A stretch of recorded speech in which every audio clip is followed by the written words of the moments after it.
questions that I get asked frequently from other physicians and non-physicians is, do you worry about, not having a job?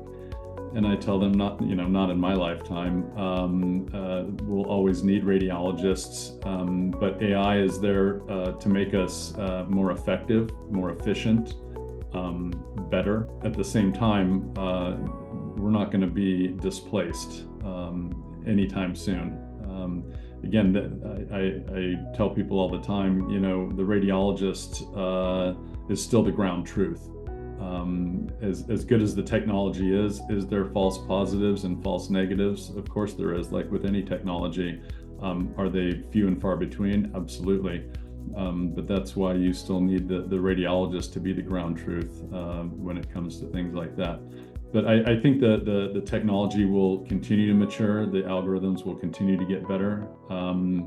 I think there'll be additional areas in radiology that are not image-based.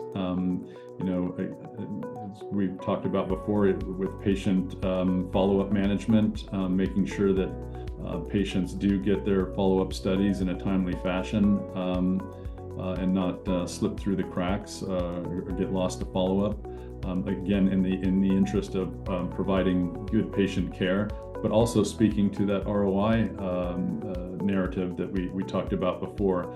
If we can increase the number of patients that return for their necessary follow-ups, that's good for the hospital's bottom line, as good as good for patient care as well. So I think, and the unknown, we don't know where this technology is going to take us in the future. I mean, that's the cool and exciting part also is I don't think we're even close to tapping all the potential of AI in radiology. So I'm excited about what's to come.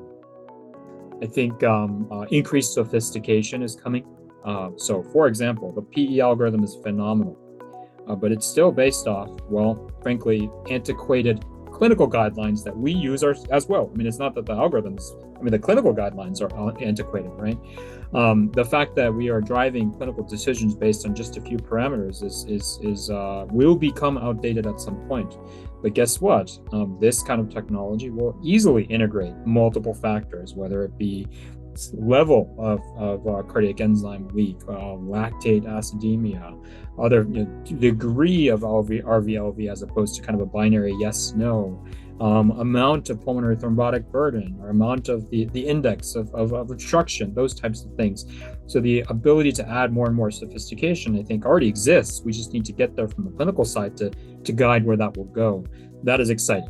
I think from a intervention perspective, we are also curious about how we can follow our interventions over time in a way that a human would have trouble. So pre and post treatment of a tumor, or pre and post treatment of a vascular lesion, and having the ability to quickly kind of assess that over time, perhaps even pulling studies that have never been interpreted at your institution before and putting that into the algorithm to help do that, so like outside studies, that kind of thing. And I'm also immediately now excited for things like that patient care follow-up and management. From an IR perspective, it's the IVC filters, for example, which in many institutions is a manual exercise, keeping track of the filters you put in and having to take them out, and sort of automating that process. And that may sound like a little bit of science fiction, but in fact it exists already, right? And we're in the process of implementing that. So as much as there are great things coming down the pike for diagnostic radiology, I'm very enthusiastic about how this will play a role in the future of intervention.